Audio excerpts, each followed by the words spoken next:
One, two, three, four. Yeah, we are live, ladies and gentlemen. Yeah, if you've been listening to weekly podcasts, hopefully you have. Shout out to you. Last week I just uploaded the live episode that I did. You know, Mainly I was inspired, by the quarantine. I did a live episode last week. I was like, you know what? I'm off Thursday because I'm still working these days. Why not do a live? Why not do another episode if I can? I'm feeling it. It's been a little while since I talked. Since I used the audio from Thursday, so I don't know if I'm gonna use this audio because by Sunday I wanted to talk, but I was like, I would rather just use this because if people are listening to it, then maybe they could reach over to the Facebook Live from hearing this episode or the prior episode and from that point find the Facebook Lives and be more interactive from that point. Yeah. I'm just babbling a little bit. I'm sitting right here I'm gonna talk. I'm gonna talk. I might even use this audio for an episode. Who knows? Who knows? It's Thirsty Thursday. Shout out to you, ladies and gentlemen. There's nobody here right now. Nobody in the chat right now. I didn't really promote this at all. Didn't promote it. Cause I thought maybe I thought we were gonna do some things earlier, my wife and I. And we ended up not doing those things, so I wasn't sure when to schedule this. But then also within that, I was like, I'm gonna be your Thursday night entertainment. You know what I'm saying? People they ain't got shit to do. Niggas ain't got shit to do. Maybe they could listen, watch to a nigga flail around and say things from time to time. Maybe that could be your entertainment. It's Babylon 5 podcast. Shout out to whoever's tuning in. If you're listening to it in the future, hopefully we'll be together, you and me. If you're listening to it, shout out to you. What up? Forget where I was at. Yeah, I'm just babbling right now. I'm gonna get into some topics. We're gonna talk about some things. Some things happen. I'm just chilling right now. I'm in the stew. I'm in the Babylon stew. Babylon 5 podcast studio. And I'm watching the main card for UFC 245. I think it's UFC 245. It's whatever one I went to in December. I think it's 245. I'm quite certain it's 245, UFC 245. I'm watching the main card. Mainly, I'm curious if I can just spot myself. I was wearing I was wearing the shirt that I wore last week with the Ralph Nader shirt. I was wearing that shirt to this UFC event, but I was also wearing like my Kobe Covington cheap suit when I saw it live. So I was, I'm like half trying to see like, oh, was I picked? Oh, they were real good seats. Real good seats, ladies and gentlemen. I was right. Only people in front of me were the press. So, yeah, I was like eye level with the fucking with the fighters, like as their coaches. I was on the side, so like Kobe Covington and his whole crew is like right there, and it's Kobe, his whole team. Like what is it, Mark Jackson or whoever the people is he trains with, and then the press, and then my seat. Like that's to me. I don't want to be on the floor when you got to look up, because I was on the floor when they came to Milwaukee, and you can't see shit when it goes to the ground. If the fight goes to the ground, you can't see shit. And I'm not one of them niggas that just wants to see people strike. I wanted to go to the ground. As you know, I love jujitsu. Jujitsu is life. I really want to get back to some jujitsu pretty soon here. If things ever go back to normal at some point, I would love to get back to some jiu-jitsu. I'm gonna give you niggas the what up, Chris? I'm gonna give you niggas the social medias. Go ahead and give you niggas the social medias. If you want to follow the podcast on Instagram or Twitter, it's at Babylon5Pod. If you want to follow my personal accounts, I don't know what I'm doing. It's at my name's Jermaine. You can email the podcast at Babylon5podcast@gmail.com. You can follow the podcast at babylon5.podbean.com. You can listen to this podcast on Stitcher, Spotify, Apple Music, or it was an Apple Podcast, fucking Pandora, nigga. Anywhere podcasts play, all right? Anywhere podcasts play, that's where you can listen. Just search Babylon 5 Podcast. Search that, and you will find this podcast, nigga, anywhere podcast stream. All right? That's how you find the podcast. So I'm watching Uriah Faber versus Petr Yan. Petr Yan. I love Petr Yan just because his trash talk. He's from Germany, right? Is it Russian? I'm not sure. Petr Yan. I'm not sure where he's from. But I know that, like, with his broken English, the guy Cody Garbrandt, he's like, Garbrandt got in his face after this fight. After Petr Yan beats the shit out of Uriah Faber, Cody Garbrandt gets in his face after the fight backstage, and he's like, all you do is talk. You just talk. You get knocked out. You miss the glass. Like, and I thought that was, at that point, I was sold on Petr Yan. All right? At that point, ladies and gentlemen, Jermaine event was sold on Petr Yan. Maybe it didn't seem epic because if you don't know the history, Cody Garbrandt used to be a beast. Used to be a knockout artist. But in recent times, what's going on here? I don't like the way I'm on the edge. I'm on the edge. I don't like that right there. Let me turn this bad boy. So, Cody Garbrandt used to be a beast, ladies and gentlemen, if you don't know. Used to be a beast. Used to be knocking niggas out. Oh, yeah, second round. That's the moment. That was the start of the end when he started beating the fuck out of Uriah Faber. So, and then Cody Garbrandt used to be a beast. At one point, he was the champion of that division, of the 135 division. And he got knocked out by TJ Dillashaw. All right? Got knocked out. He was about to knock out TJ Dillashaw in the first round. And TJ got saved by the bell. And then the second round, Cody came out, guns a-blazing, got knocked the fuck out by TJ. TJ just stayed calm, counterpunched him, and knocked him out. Cody came back, tried to show this new demeanor. He was calm for the second fight, a lot calmer. TJ's laughing in his face, like in the stare-offs. Like, just demeanors between the two had completely switched. You know what I'm saying? And rightly so. TJ won the first fight. They were friends before. I mean, this is a long story. They were friends. They trained before. Then they felt like TJ turned his back on the camp with Uriah Faber and Cody Garbrandt. He turned his back on him, and there was this beef, yada, yada, yada. TJ used to be champ. Cody became champ. TJ knocks this nigga out. Then they come back for the second fight. Cody was being calm, but then they started trading, and fucking TJ caught him, and Cody just fucking got angry, just started throwing him. Cody got angry and just started throwing him, and got caught, got knocked out.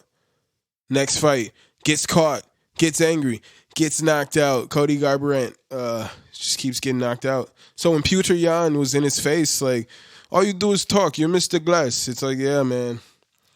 He's not. He can't do anything right now, and even if you can, the track record shows probably not the best decision. You've been knocked out of your last 3 fights, unless I'm missing one in there. I don't think so. I don't think I'm missing one in there. I'm pretty sure that's what it is. He got knocked out. At least if he didn't get knocked out the last 3 fights, he got knocked out 3 of the last 4. But I'm pretty certain he got knocked out cold in his last 3 straight fights. So he's Mr. Glass. Shit. I'm looking at Uriah. I remember when we was watching this, right? So when I was there, I didn't know anybody there, but it was weird because so when I went to Anaheim and when I went to Vegas for UFC, each time I didn't have anyone with me. I went alone, and but each time there was like a heavier set like Hispanic gentleman and like his woman or wife, I would assume, or I just was assuming, like sitting next to him, and like we would start talking as the card progressed. Like that's how it happened in Anaheim. We started to talk, and then by the start of by this fight here, by the second round, me and there was I thought the guy sitting next to me, like I was like, is this the same guy from fucking California? Is this the same guy from Anaheim? But I wasn't sure, because like the heavier set dude with his wife looked like the same guy, and I was like, man, there's no way it's the same guy. And then we started talking, and I'm like, yo, this is probably the same guy. I never asked him, but I was curious. So like at that point in the second round, when Petr Yan started just busting Uriah up real bad, and oh man, I maybe saw myself right there when he's busting up Uriah. Oh no, actually, I'm looking at the wrong corner because I was looking at Petr Yan's corner, and I would have been in Uriah's corner for this fight. So by that point, when Uriah was getting busted up pretty bad and beat up on the ground, the guy next to me, that's when he came alive, and he's like, yeah, he's like, fuck Uriah Faber, fuck you. Like that's when we started talking. That's when the banter.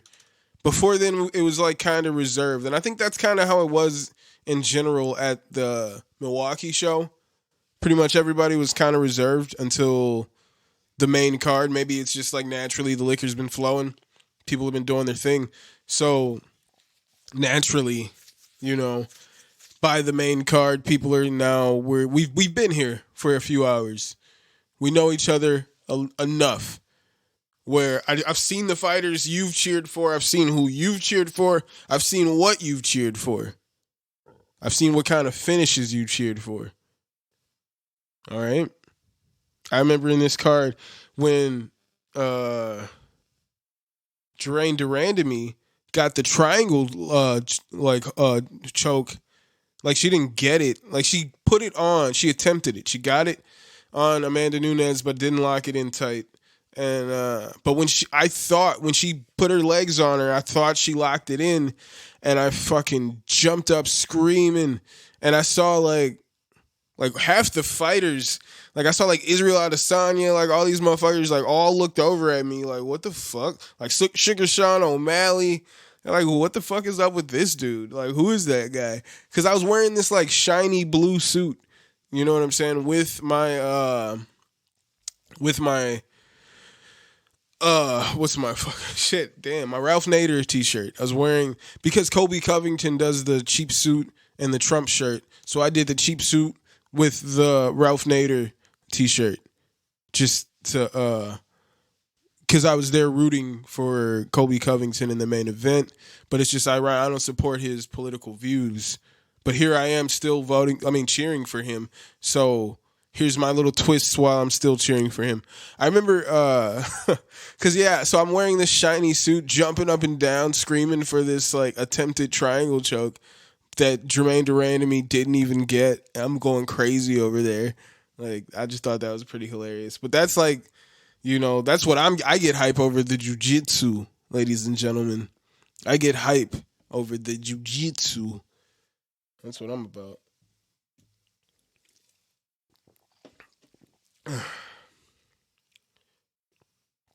Petr Yan. I think the fight was stopped. Pretty sure the fight was stopped.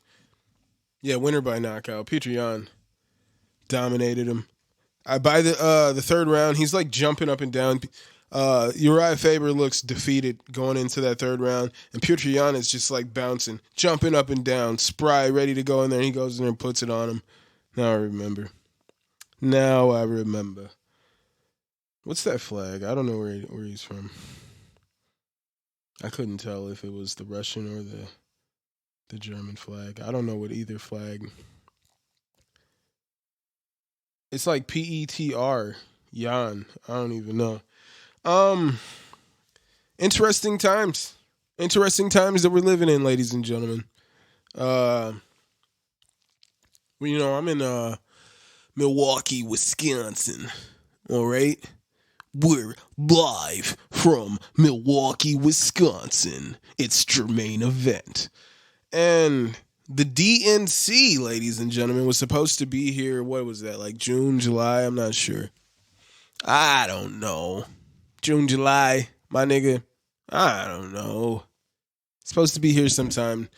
My wife and I, my lovely, lovely wife and I, we were planning to get out of here, my nigga. Hey, let's get away. Let's get a room on the other side of town. We were going to go, we're going to go on a vacation. We're not going to be here for the Democratic National Convention. Mainly because I'm crazy, right? I'm crazy. If y'all niggas was listening to the podcast, I was saying we went to Costco and stocked up on shit like before they shut down the NBA, like before all that shit, because I was watching the news and I was like, we got to prep for this. And with the one random person, shout out to Mike Hudzinski, that I'd spoken to about the Democratic National Convention, he said at one point in history, had it been a similar kind of atmosphere as what it is now, it was in Chicago, and the candidate most people wanted wasn't named, wasn't given the nomination. You know what I'm saying? And there was like riots in the city, apparently. That's just what I was told. I never even like looked into it, so there could be no facts to that, my nigga. But when I look to the fact that we're in a global pandemic, I don't know if you guys were watching last week, if you were listening last week, if you're listening now to this right now.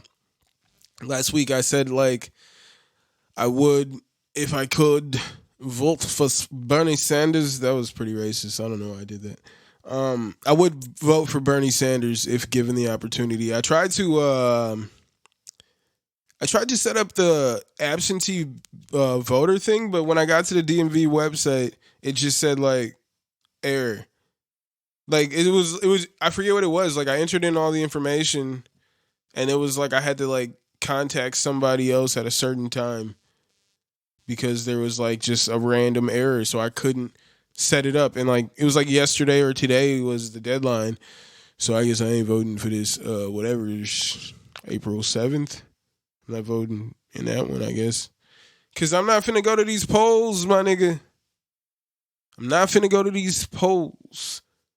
I ain't going to these polls.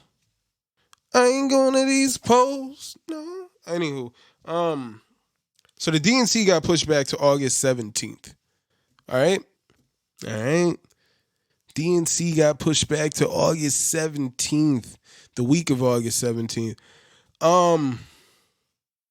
My thing here is, I still want to get the fuck out of here. So I don't know if we're gonna do the Airbnb with this place because niggas got germs. Shit just changed. You know what I'm saying? You niggas got germs. So we'll see. We'll see how that goes. You niggas got germs. But I would like to get out of here when that happens. If you look at the way the atmosphere is right now, with this crazy nigga, Joe Biden. Got Joe Biden looking like the front runner out of nowhere because people just, they don't care that he didn't say anything for the longest, and when he did say, what he did do was he told these old people to ignore what the media was saying, break social distancing protocol, which was like, it wasn't like national. It wasn't like everybody wasn't doing it. You know what I'm saying? It hadn't caught on yet at that point. And he encouraged people to go out and vote for him. And they did. A lot of people got sick. Other than that, he hasn't actively done anything out in the public as far as I've seen. He gave like a random speech here. But I've also seen like, I was watching a video and it was pointing out how glaring his cognitive issues are. But like, if I'm watching a video geared toward showing me like his cognitive decline and they do a good job of presenting that message, then I'll leave from that video going, oh shit, man, he's declining. So I take that information with a grain of salt. I know that was the intention of that video. They didn't show me one video of Biden looking sharp. Maybe that video doesn't exist, but he's the front runner. So maybe there are some videos of this nigga Biden looking sharp. I didn't think he looked sharp at all in the debates. Any of the debates that I saw, I thought he was kind of flabbergasted. I thought maybe he had a few like ready answers for certain questions. He had some things in the pocket, ready to dump on these niggas if they just came at him with that nonsense. He had a few ready to go, ladies and gentlemen. But if anybody asked him a question, if Jill Warren came at him, but what about you touching little kids, nigga? He had no response. He ain't have anything prepared for it. He's sitting over there looking over there like, I thought we said we wasn't doing that in this roast. We wasn't doing that in this roast. This ain't a roast, Joe. You at the debates. You don't even know where you at, young man. You don't even know where you at.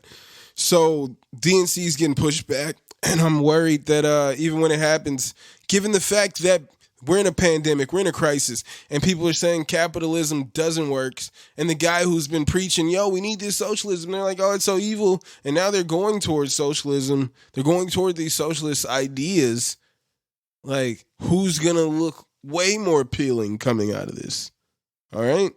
To the general public, to a lot of people who may have already gone out there and put their support toward Biden coming out of this. Sure enough, these people, if they're paying attention, should be wanting to go over they want to feel the burn, ladies and gentlemen. They should want to feel the burn. And I'm not like, fronting like I didn't just jump on the bandwagon last week.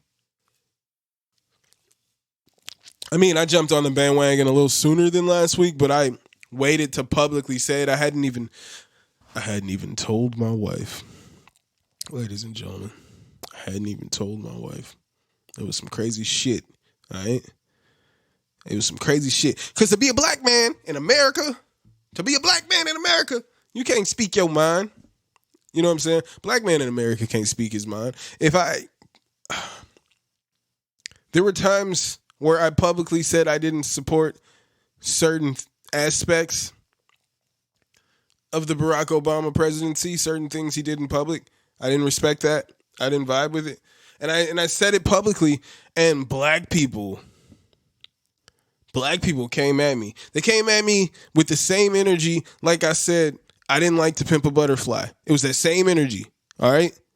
You black people know it. Y'all, everybody who knows, all the black people know me. Y'all know when I publicly said, I put it on Facebook that I didn't like To Pimp a Butterfly.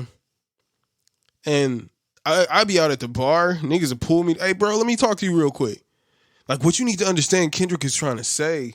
Like, niggas was pulling me to the side to let me know, like, why I need to understand what Kendrick is trying to do with this album. And how I can't be out here putting any kind of negative light. Like, even if, basically that's what people were saying. Like, I'm not joking here, all right? People would pull me to the side to just, like, let me know, like, they understand if I don't like it, but I need to understand what he's doing with that project. And because of what he's trying to do with that project, I shouldn't, as a black man, publicly discourage the message. Which I understand that aspect of it all. I understand that. And I honestly left it alone. I just stopped talking about it.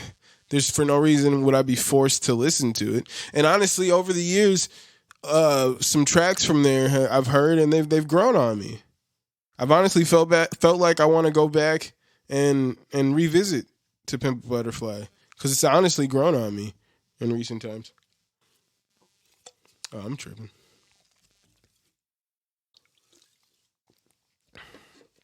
Oh yeah, shit. I forgot I saw Marlon Moraes fight. Fought Jose Waldo.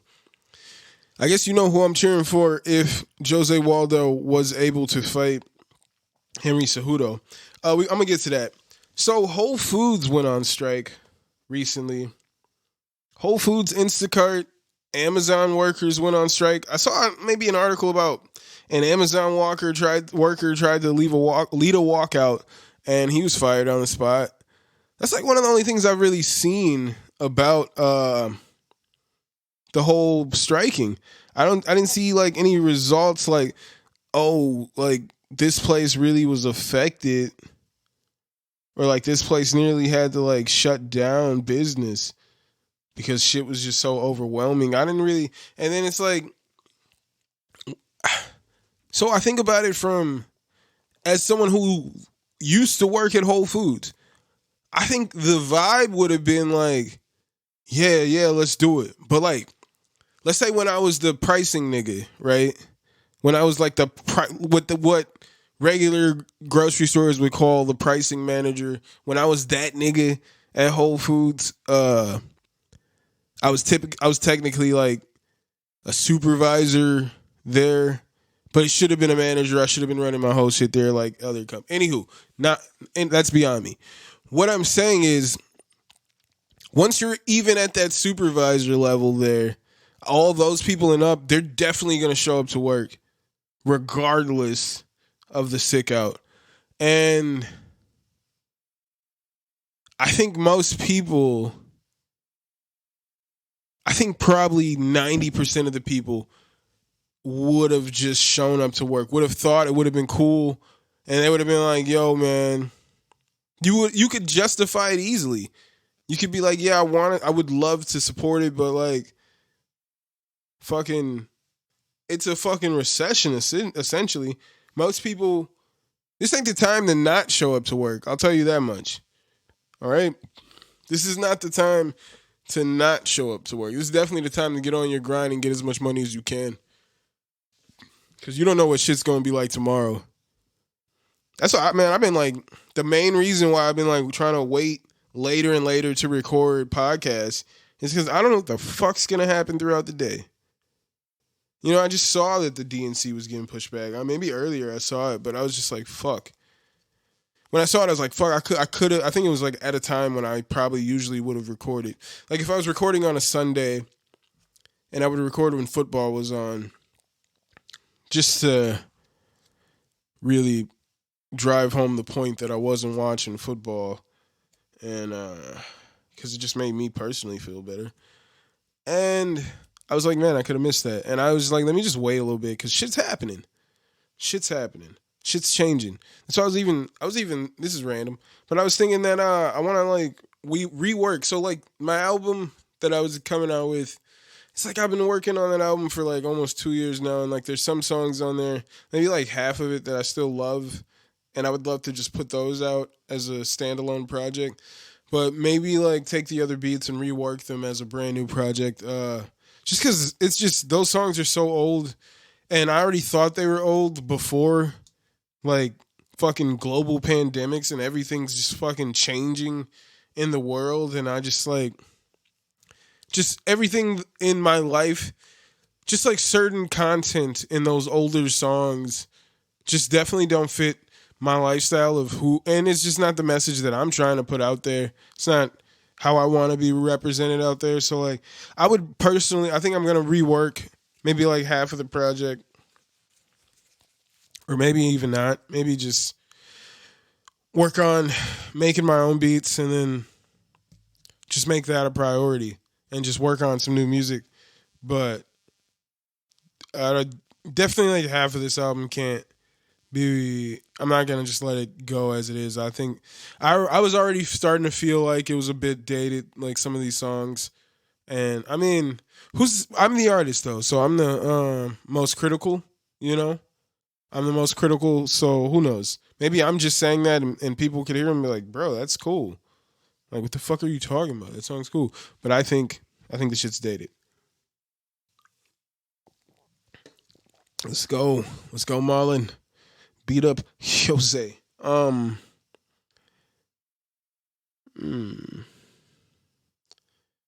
HBO's just giving niggas free shit to non-subscribers. Then give me my money back. With this Whole Foods thing, yeah, I was just saying, like, I didn't see anything that, like, no results. Like, nothing happened. Thinking, so I would assume that most people just came to work. You know? It sounds cool. I saw one article of one guy getting arrested, and other than that, I didn't really see anything. So I think it sounded cool, bro. Sounds cool, but nigga, I got student loans. Nigga, I got this, I got that, I got a mortgage, nigga. You know what I'm saying? Like, at the end of the day, I'm thinking, like, it would have sounded cool. It sounds cool, bro. It does actually sound cool. Because I know for a fact, all them niggas could have called in and took a sick day or, like, used their PTO and still got paid for that day. Which I don't know if that defeats the purpose. I mean, no, I think that's the purpose. We ain't here, you know, and you still gonna pay me not to be there type of situation. I mean, is that not what we're fighting for? Shout out to Potawatomi. Potawatomi's paying niggas. Potawatomi's paying their employees, keeping them home, they're closed, and paying their employees while they're home. So shout out to Potawatomi on that. I fucks with y'all on that shit. So I don't know what the sick out accomplished, but if you guys want to really accomplish something, I think you're going to need more of it, you know, not just one day.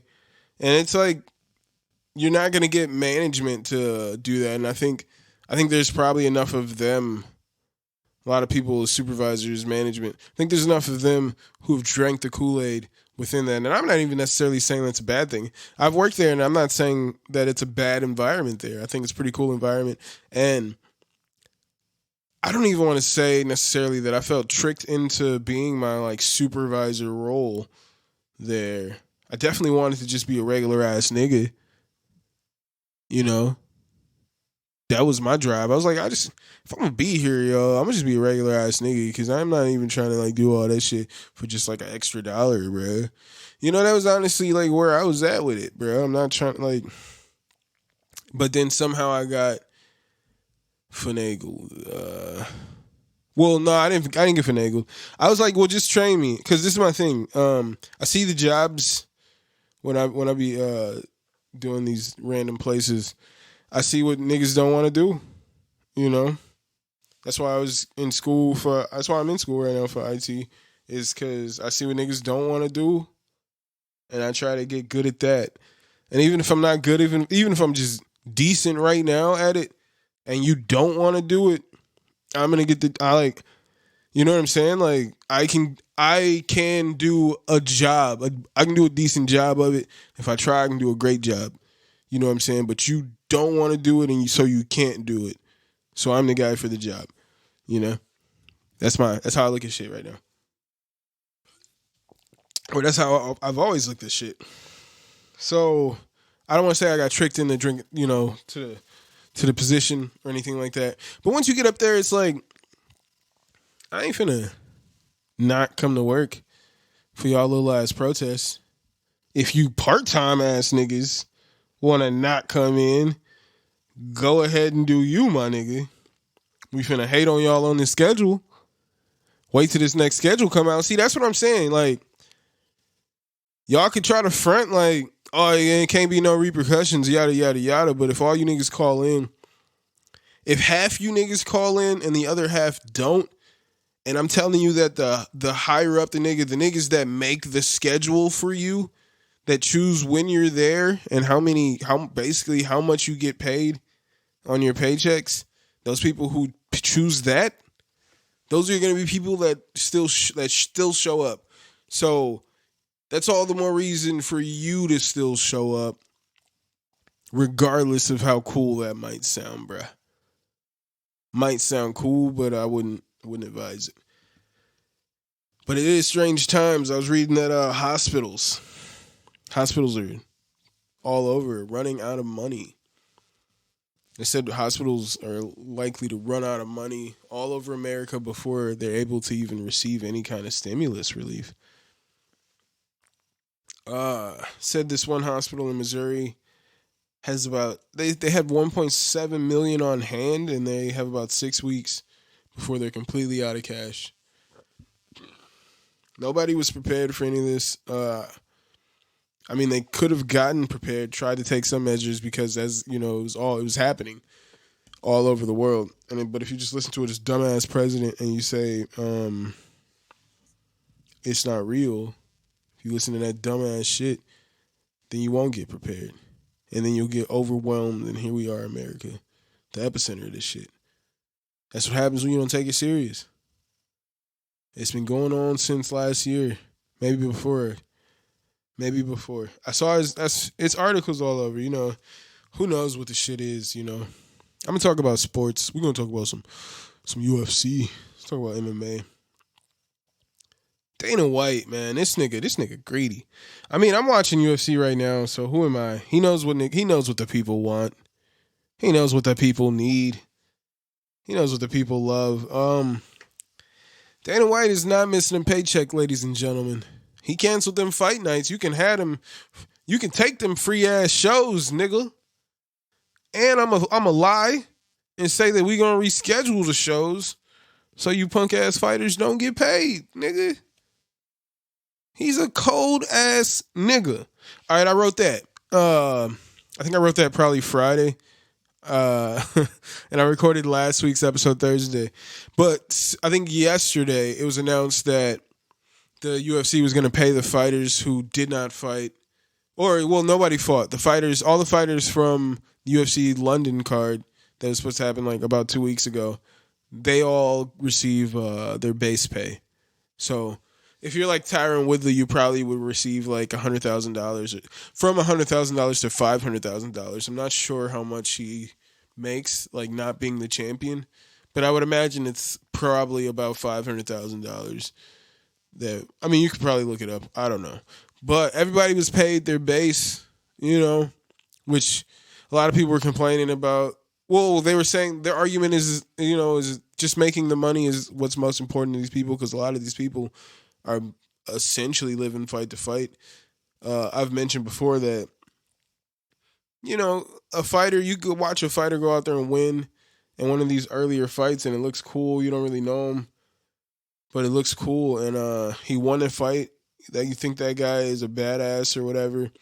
And what you don't really realize is those guys, before you get to this like main card, after taxes and all that, you're probably taking like $4,000 to $5,000. After everybody gets paid, after all the taxes, you're probably taking home $4,000 to $5,000 as a fighter.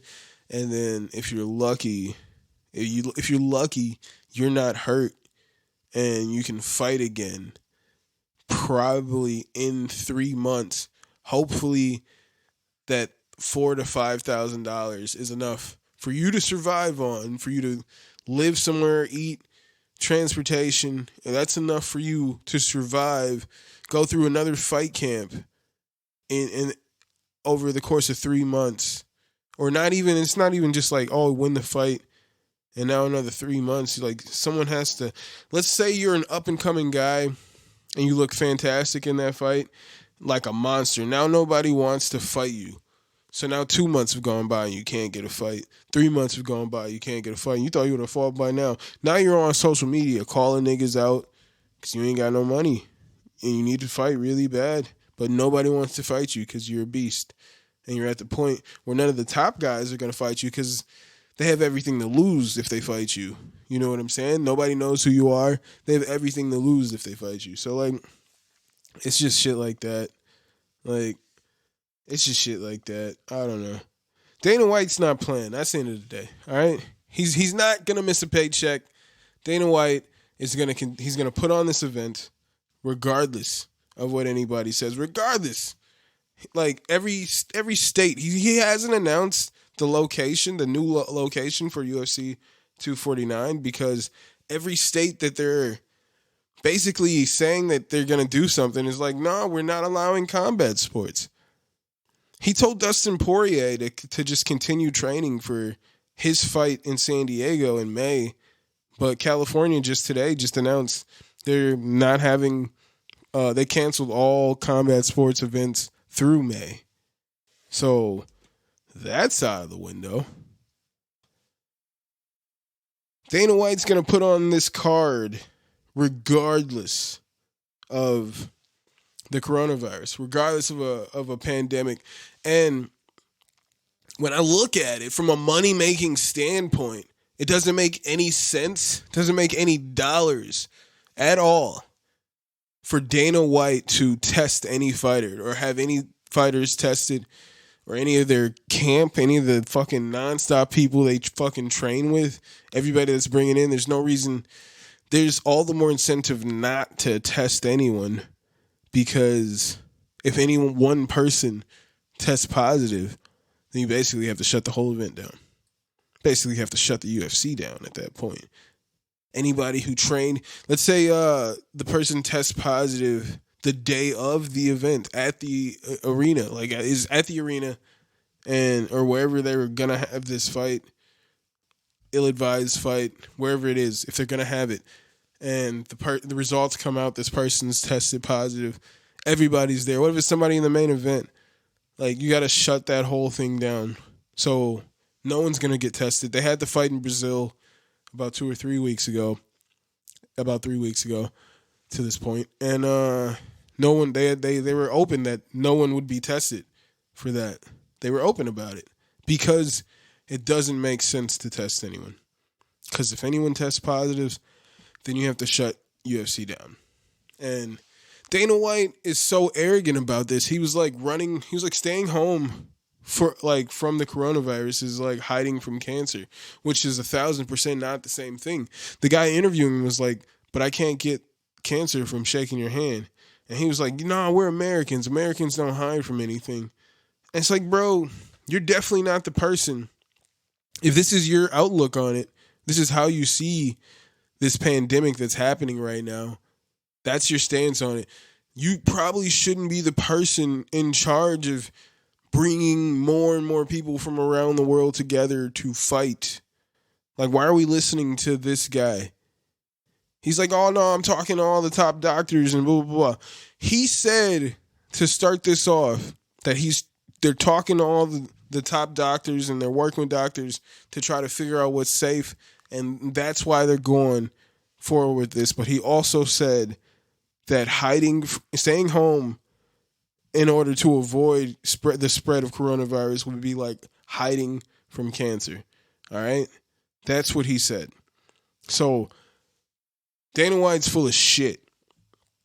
All right? Because if that was the case, then he would have found some way to put on all these last few cards. The London card would have happened somewhere. But it's not a pay-per-view. It's not $80 per head without a main event. That's the point.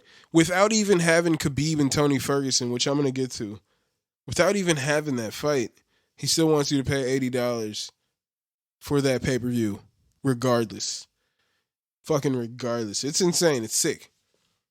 So speaking of that, Khabib flew back to Russia. All right? Khabib flew back to Russia because there's like conflicting stories. Conflicting stories say that he was told that the fight was going to take place in Abu Dhabi. All right? That's one report that's coming out, is that Khabib was under the impression that the fight would take place in Abu Dhabi. So he flew to Abu Dhabi. But then he was also under the impression that it could take place in Russia. And given the pandemic and the fact that he has a wife and children, he took it upon himself to fly home to Russia to be with his family, rightfully so. And then it was announced that he officially announced that he was out for UFC 249 against Tony Ferguson. And his stance, which I think is very rational, all right, it's a very rational stance, is like, he's like, everyone around the world, doctors, every famous person is telling everybody to stay home. Everything is changing daily. This is what I was saying. That's why I'm waiting to record these later in the day. Things are changing daily. You never know what's going to happen. But Khabib still has to fight? Like, that doesn't make any sense. And it's like, yes, Khabib, you don't have to fight. This is fucking stupid. Stay home with your family. Like, listen, if they did fight, all right, if they did put the fight on, I'd watch. But I think they shouldn't. But if they do fight, if they put on fights on the 18th, I'll watch. But I don't think they should. But I'll watch. All right? I'll watch. So Khabib went back to Russia. This is from what I'm understanding is they're like they keep putting out this narrative that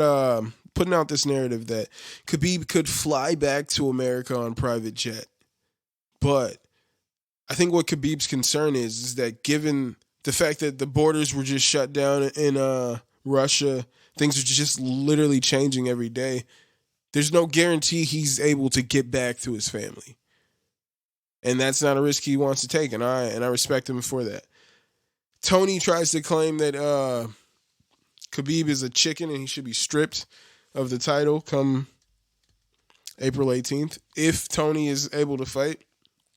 Like, if a fight actually happens, if Tony Ferguson possibly fights Justin Gaethje for an interim belt, I don't think you should strip Khabib. I think Khabib's the most rational one here. All right.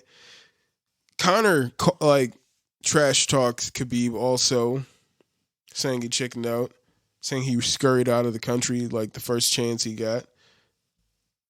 Tony called for Conor to take private jet, fly out. Conor was just posting videos about how he's still training, still in shape. He just posted that a few days before this fight got shut down. So why not fly out? Why not fly on that private jet? You got Conor McGregor has his own private jet, ladies and gentlemen. He's $100 million what he made from fighting Floyd Mayweather.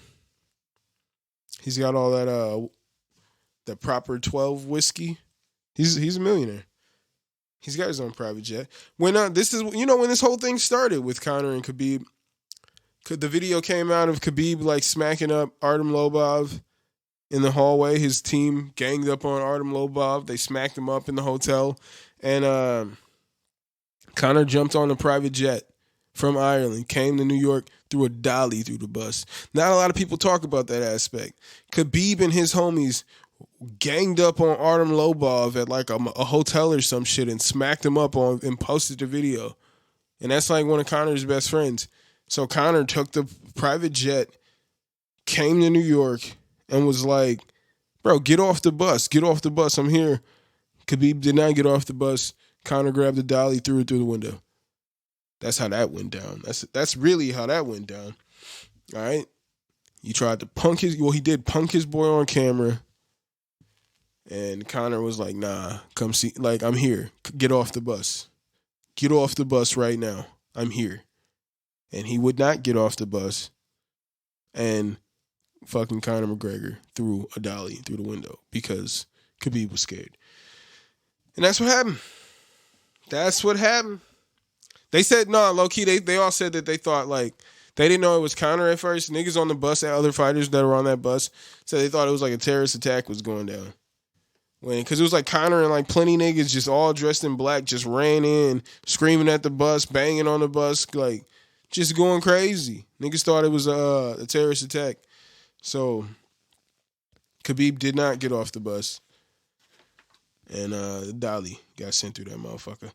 We gonna see what happens, man.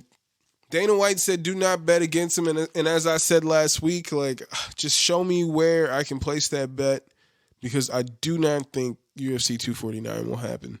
He hasn't announced a location. People are thinking it's going to be on some Indian reservation somewhere. Probably in fucking Alabama. Or I think Alabama just put restrictions up there. So all the possible locations are very quickly, it's getting shortened up.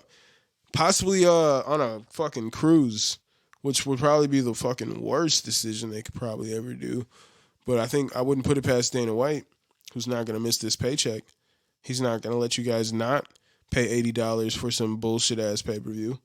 That's not what's going to happen, all right? This pay-per-view is going to go down regardless, all right? Regardless of who's fighting, all right? It's going to put fucking, I don't even know, Triple H fucking versus Cain Velasquez in the octagon in a real fight. That's going to be your main event. Oh, it can't happen? He signed CM Punk with no fighting experience, and he got his ass beaten there. It was pretty hard to watch. It's pretty hard to watch.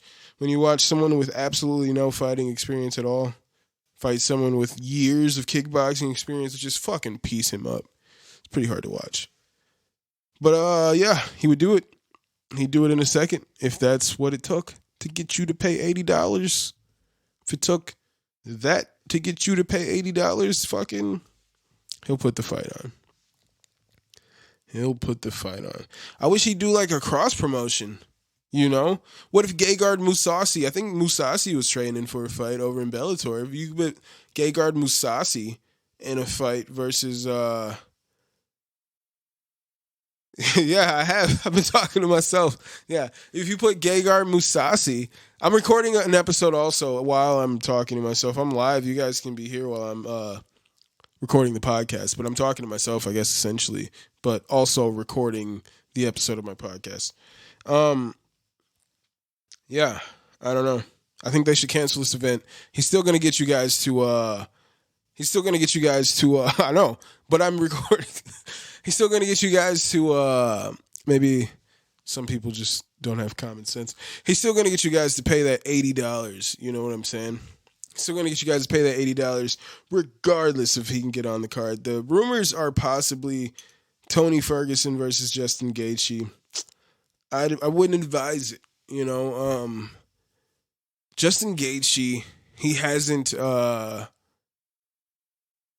don't think he's been training for a fight. Well, we'll see. Here's the thing. Justin Gaethje was slated. They were saying he was going to fight Conor McGregor before all this nonsense. Conor McGregor is in Ireland, all right? He's on lockdown. So that fight can't happen. That's why I don't understand why Tony calls out Conor McGregor, who is obviously on lockdown. Obviously, if Khabib can't fight, if Khabib's on lockdown, he's out of the country. If that's the issue, then what's the point in calling out Conor McGregor? But he's calling out Justin Gaethje simply. Well, no, he's not calling out Justin Gaethje. I think he doesn't want to fight Justin Gaethje because Justin Gaethje would essentially be a step down easily in competition. Easily, Justin Gaethje is a step down in competition. I would say Justin Gaethje, what is he, number 5? I think Gaethje's number 5.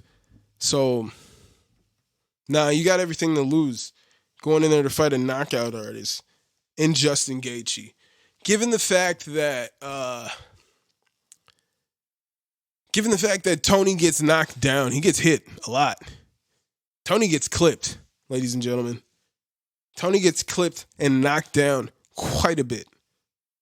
Okay? And you don't want to be that guy. You don't want to be that punching bag when you're in there with my boy Justin Gaethje. And I'm saying my boy. Throwing my boy out there. Who was I listening to? I think it was Dustin Poirier who was saying that he feels like Gaethje would beat Ferguson. And he also feels like, I think he doesn't feel like Ferguson can beat Khabib, and I would imagine he thinks he can beat Ferguson, but I think Ferguson would fuck Dustin Poirier up. So it is what it is on that. You know what I'm saying? It is what it is on that. We'll see what happens. I think they should cancel the whole show, but Dana White will not miss that paycheck. They're going to keep it going. Possible fights, people are talking. People are, a lot of these fighters are just going back and forth. Possible fights are Usman versus Masvidal. That'd be cool. I'm not against it. If you put it on, I'll watch it. They're saying Usman is claiming that he agreed to the fight, but Masvidal's team is claiming that he's overweight and blah, blah, blah. So who knows? That fight's probably definitely not going to happen. Niggas just want to have their name out there while nothing's going on. You got Woodley versus Covington possibly happening. That would be fucking fantastic. Woodley's in shape. I don't think Covington's ready to go. Covington says he's ready. I just don't believe it. I don't believe it, ladies and gentlemen. I don't think he could because he broke his jaw. He's claiming he did not break his jaw in the last fight in this 249 card. He's claiming he didn't, but I'm pretty sure he said in his corner, I broke my jaw, and you can just see it. There's a video proof. He definitely broke his jaw. So we'll see what happens there. He claims he's ready to go. I don't think he's ready to go, but we know Woodley's ready to go. Masvidal, it's kind of up in the air if he's ready to go. Kamaru Usman claims he's ready to go and ready to save the pay-per-view. So why not have these two men go in there? You got the rematch between Woodley and Kamaru Usman. If you're ready to fight Masvidal on 2 weeks' notice, then you should be ready to fight Tyron Woodley on 2 weeks' notice. If that's the case, why don't you just go ahead and do it? All right? You just go ahead and do it. If that's the case. That's the fight that I would like if they were going to go ahead with a pay-per-view, if they were going to go ahead and do something, then I would prefer that I would get Woodley versus Kamaru Usman in a rematch for the belt. Woodley's ready to go. I think that would be the one to save everything there. Yeah, I think that's the fight I want to do. I was going to go into this John Jones thing, but I mentioned John Jones when I was recording last week, and I was recording midday, and like right before I started recording, John Jones, like the news came out that John Jones was arrested. And it was, what was it? The video came out, and he's just drunk. So the police, let's just rewind. The police are there because a shot was fired. They hear gunshot. Someone in the neighborhood hears a gunshot. Police come. It's John Jones in the car. He's drunk in his car. All right.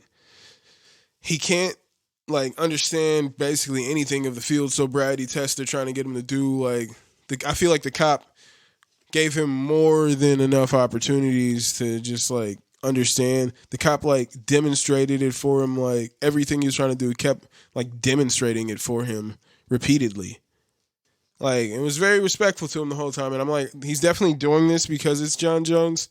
I feel like anybody else would have probably got arrested already, but he gave John every chance he possibly could. And it was just he was just shit-faced.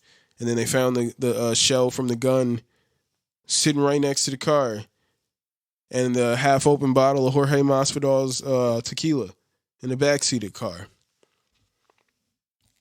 And he had no proof of insurance of the car. And niggas was supposed to be on quarantine. And he agreed to a plea deal, and he got 4 days house arrest, 90-day outpatient treatment, and a year supervised probation, and 48 hours of community service. So same old story. John Jones does a lot of bullshit, you know what I'm saying, does his nonsense, and gets a slap on the wrist just like that. This nigga's drunk, out here driving cars, shooting guns, fucking half a bottle of tequila gone in the backseat of his car. He's shooting guns, driving around the city, and he gets 4 days house arrest. Same old story. He crashed into the pregnant lady, and what did he get? He didn't get jail time. I think he got probation. Crashed into a pregnant lady, got probation. That's just how it is. Same old story. Ain't nothing ever gonna happen to John Bones Jones. And I'm not angry at him. I just that's just not the way you want to be doing things, my nigga. I'm going to go ahead and give you guys the social medias. You know, we've been in here babbling for a little bit. Social medias. If you want to follow the podcast on Instagram and Twitter, it's at Babylon5Pod. If you want to follow my personal account, it's at my name's Jermaine. If you want to email the podcast, it's Babylon5podcast@gmail.com. If you want to follow the podcast, you can follow me at babylon5.podbean.com. You can follow the podcast, or you can listen to this podcast on Podbean, Stitcher, Spotify, Apple Podcasts, nigga, pretty much anywhere podcast stream. And yeah, that's it. All right. What up, babe? Yeah, you're in here at the end. But I'm going to go up ahead and get up out of here. Thank you guys for listening. Even shout out to everybody in the chat. And yeah, all right. I'm going to get up out of here.